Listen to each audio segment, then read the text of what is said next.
guys, in today's video I'm going to show you how to make these amazing school supplies. As you can see, I'm going to make a 3D watermelon notebook, a lava lamp pen and a liquid pencil case. But before I go any further, I wanted to talk you guys about something really quick. This video is sponsored by DIY.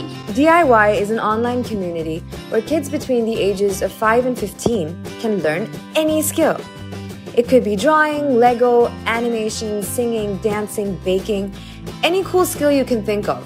You'll find it on DIY. The platform has thousands of challenges, projects, courses with how-to videos for kids to learn from.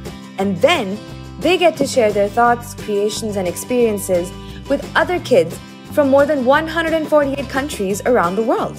What's really special about DIY is that it's a safe, bully-free community that allows kids to see, learn, do, and share without any judgment and with the guidance and support of some really fun moderators.